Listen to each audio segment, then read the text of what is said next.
So hello everyone, today I'm back with day 2 of my Konkan diaries. Day 2, while we were at Kuda, we woke up because one of my very dear mentors told me, do go to this place in Savantwadi, excellent food they serve and vegetarian foods they serve.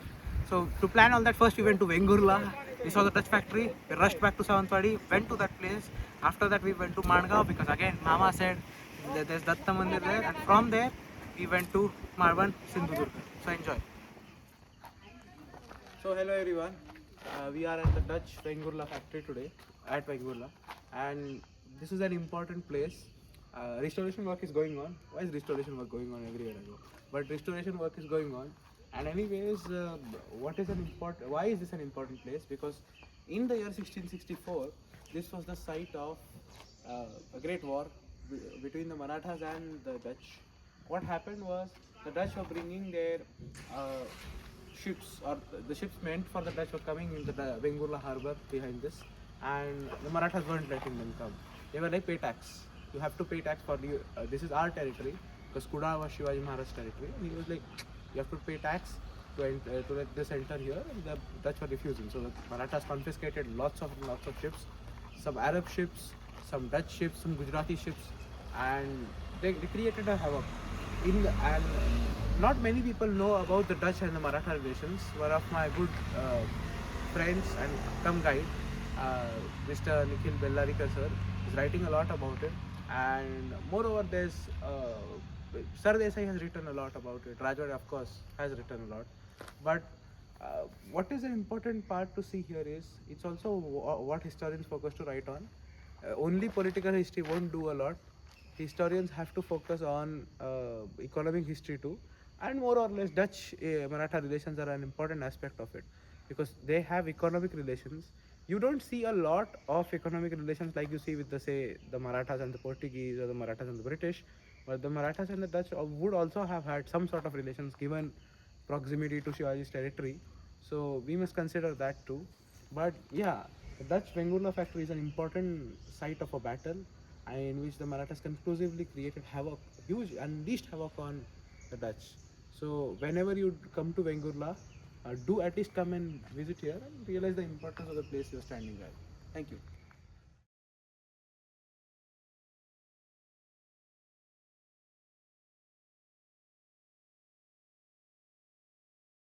Forgot to mention on the way to forgot to mention at Sindhudurg that on the way to Marwan, we stopped at a place called Manga, which has Tembe Swami's Samadhi and the temple started by him.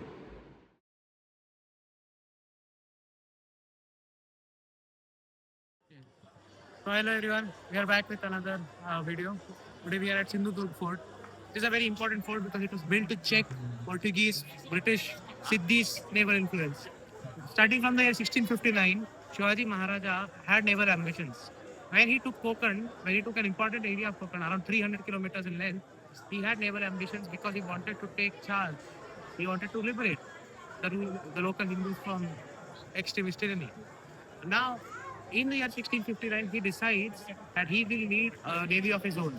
A navy which is not for deep sea waters, because you will need equipments and navigation equipment and communication equipment once you are in the deep seas.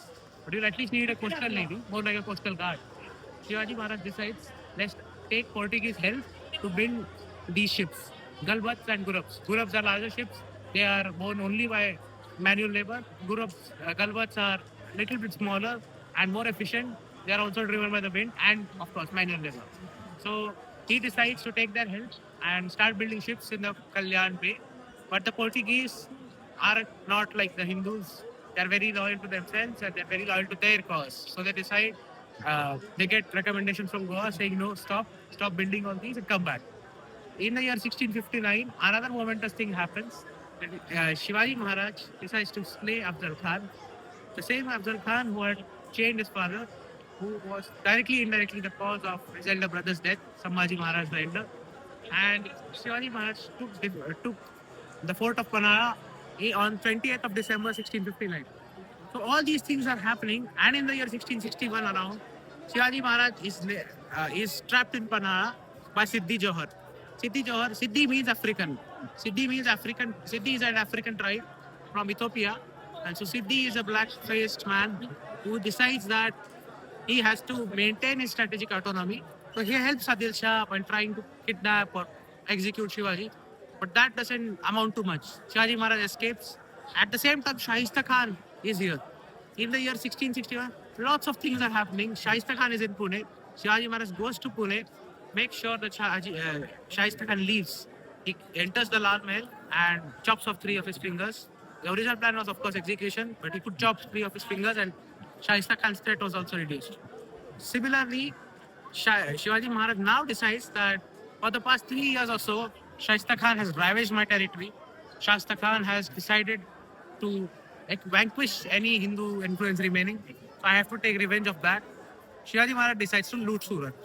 Shivaji Maharaj goes to Surat, and in the first sack of Surat, Shivaji Maharaj mercilessly raises the town to nothing. He spares places of religion and places of worship. There's a particular statement by Francisco Friar, if I'm not wrong, who states, "Pardon the Frankish padres; they are good men." Shivaji Maharaj has explicitly said that, and he did not demolish any religious structure also. But it does not spare 1 rupee of jizya money. It takes back it like a Robin Hood for the Hindus. Shivaji Maharaj decides, okay, we have to do something productive out of it. So the fort behind me, the Sindhudurg fort, is the result of that. Estimated be roughly 1 to 5 crores. 5 crores is the akra is the figure in Bakhars. Bakhars are not that trustable source, but around 1 crore rupees were extracted, and the fort behind me was constructed.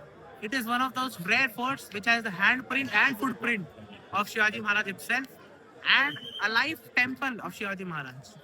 Moreover, in the time of Peshwas or Angres, this fort was used against the British themselves.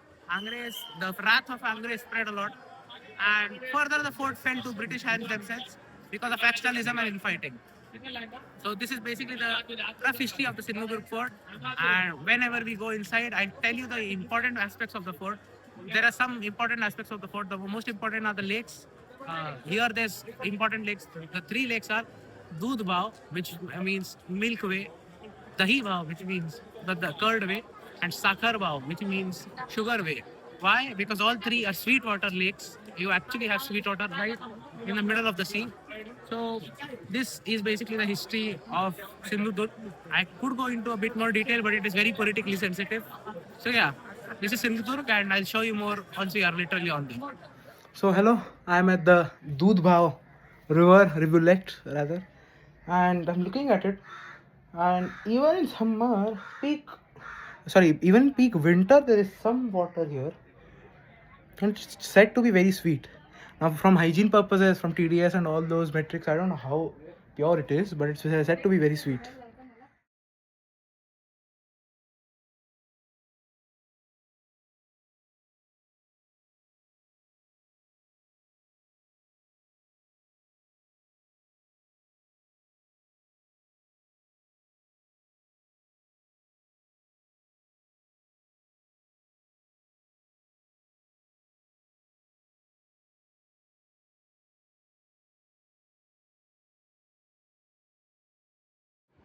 So yeah, after visiting Sindhudurg, we decided to have great lunch, and at this kick-ass place called Chaitanya in Marwan.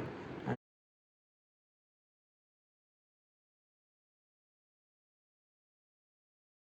after that, we decided to hit Devgarh. On the way to the Devgarh, we stopped at the great Kunkeshwar temple and had darshan. And I think the day was great. So now, yeah, I'm at Devgarh now, resting now, and stay tuned for day 3.